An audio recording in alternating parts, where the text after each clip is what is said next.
History does not always announce its turning points with fanfare or flame. Sometimes they arrive quietly, like a shift in the wind, barely felt until the world around you begins to move in ways no one can stop. In the winter of 1781, the British Empire, powerful, wealthy, feared on every sea and every shore, believed the American rebellion was entering its final gasping breaths.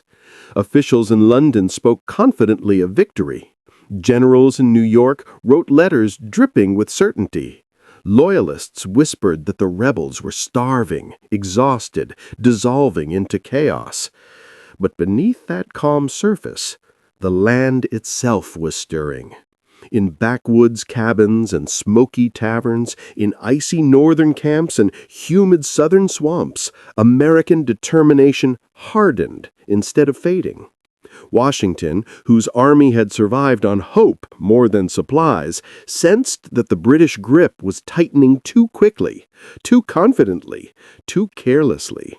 He knew that empires often collapse not under the weight of enemy blows, but under the arrogance of believing those blows cannot harm them.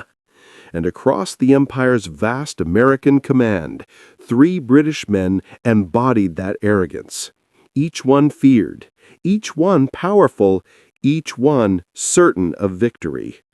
Banastra Tarleton, the cavalry terror of the Carolinas, riding like vengeance across the frontier. General Henry Clinton, commander-in-chief in New York, convinced of his own strategic brilliance. And Lord Charles Cornwallis, the empire's warhorse, marching through the southern colonies with ruthless skill.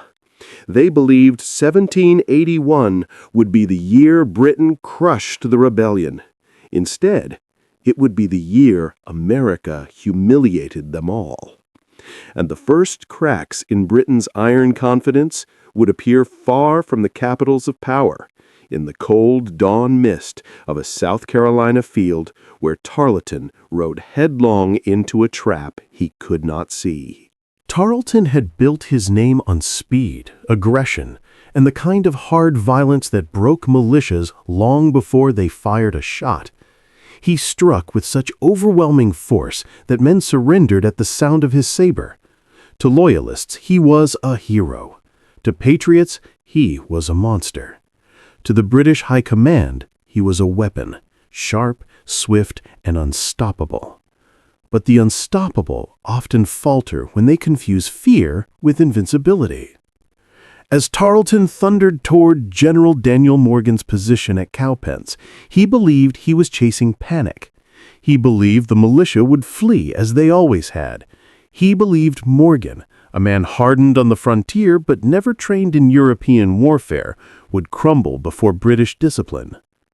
Tarleton trusted reputation more than reality, a fatal error. Morgan had not arranged a panicked retreat. He had crafted a perfect trap. Militia fired and fell back by design. Riflemen picked targets with deadly calm. Continentals waited in reserve like a coiled spring. Tarleton charged straight into a battle that had been shaped around his own arrogance, and when the American lines closed around him like jaws, the legend of Tarleton cracked at the center. His troops collapsed. His cavalry faltered. His aura shattered. When the smoke cleared, the man once feared across the Carolinas fled the field with the remnants of his command, and the myth of British invincibility lay broken behind him. But the consequences of Cowpens did not end in that field. They rippled outward, carried north by couriers galloping through the night, toward Henry Clinton in New York, a man already drowning in doubts he refused to admit. And as Tarleton's defeat rushed toward him, it would expose something far more dangerous than cavalry recklessness: the deep fissures inside the British command itself.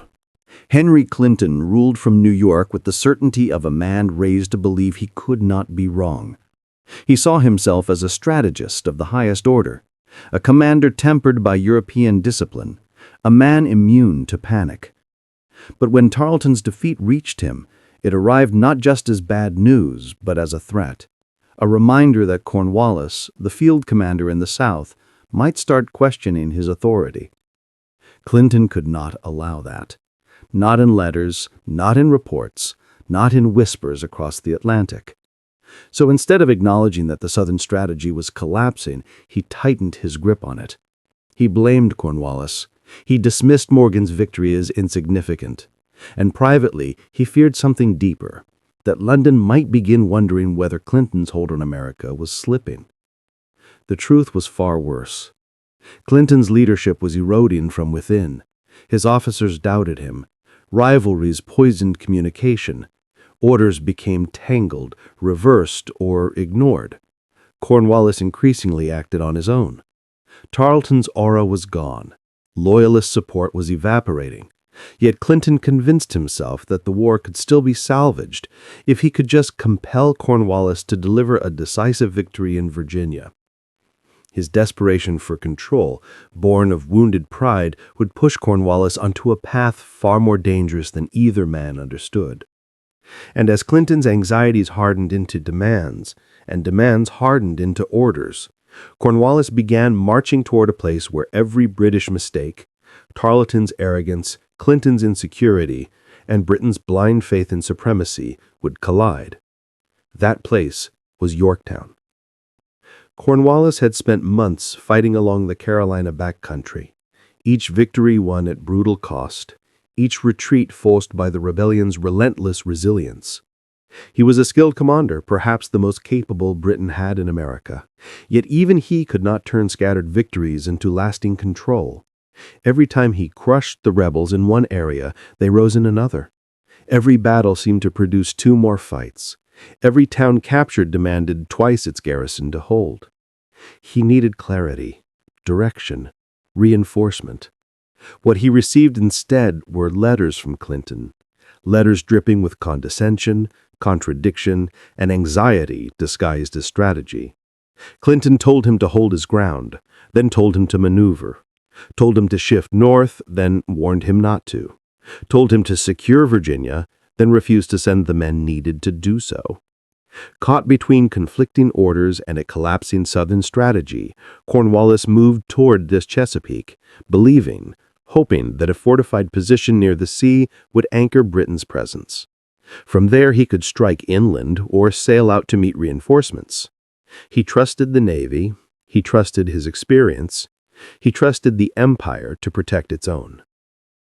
But as he fortified Yorktown's sandy cliffs, something in the air felt wrong, as if the land itself were whispering that this narrow tongue of earth was not a refuge, but a funnel, a perfect place for enemies to converge. He did not yet know that Washington and Rochambeau were already marching south. He did not yet know that a French fleet was crossing the Atlantic. He did not yet know that Clinton's reassurances were empty. While Cornwallis prepared defenses he believed temporary, Washington orchestrated one of the most brilliant maneuvers of the war. Feigning pressure on New York, he quietly marched his forces out of the north, slipping away before Clinton realized they were gone.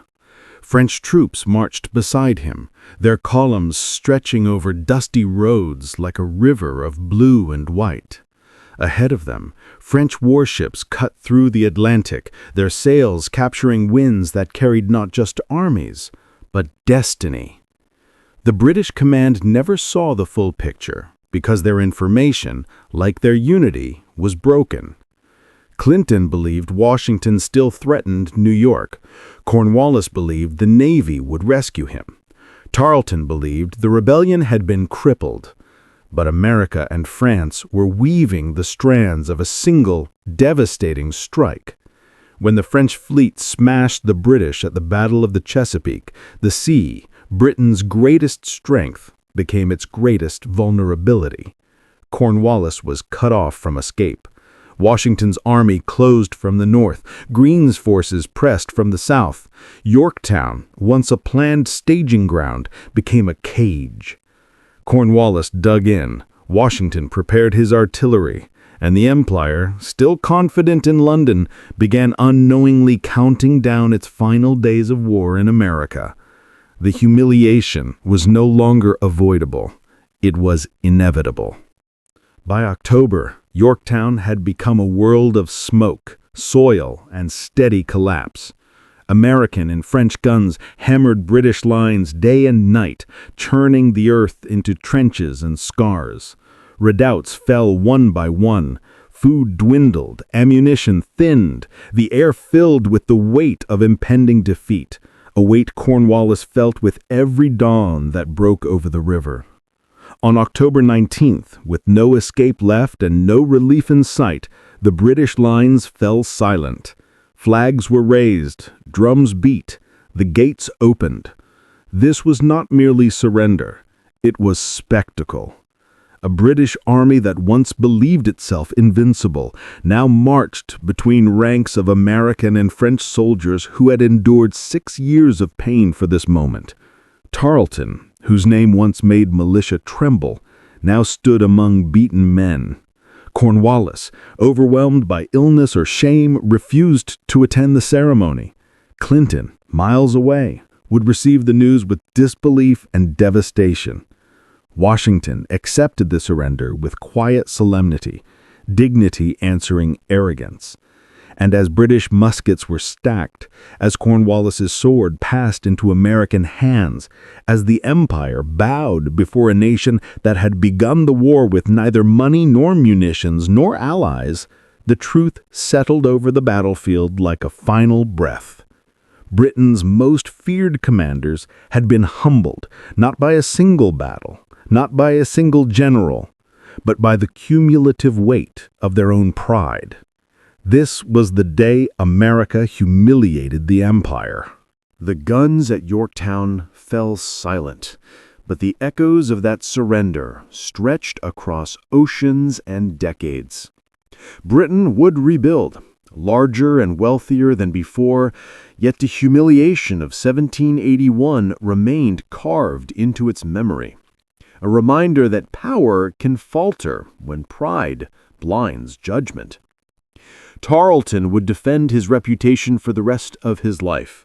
Clinton would drown in reports explaining why none of this was his fault. Cornwallis, to his credit, would serve nobly afterward, carrying the weight of Yorktown with a quiet dignity, far from the battlefield where his world had changed. But America, the young, fragile, untested nation, discovered something deeper. It learned that the mighty can fall. It learned that unity can overcome might. It learned that freedom, once awakened, refuses to be extinguished. And for all the strategies, battles, maneuvers, and names, perhaps the greatest lesson of 1781 is this: empires collapse not through the strength of their enemies, but through the weakness of believing they cannot collapse. Yorktown was not simply the surrender of an army. It was the surrender of an era, the moment a new world stepped forward and the old world bowed its head.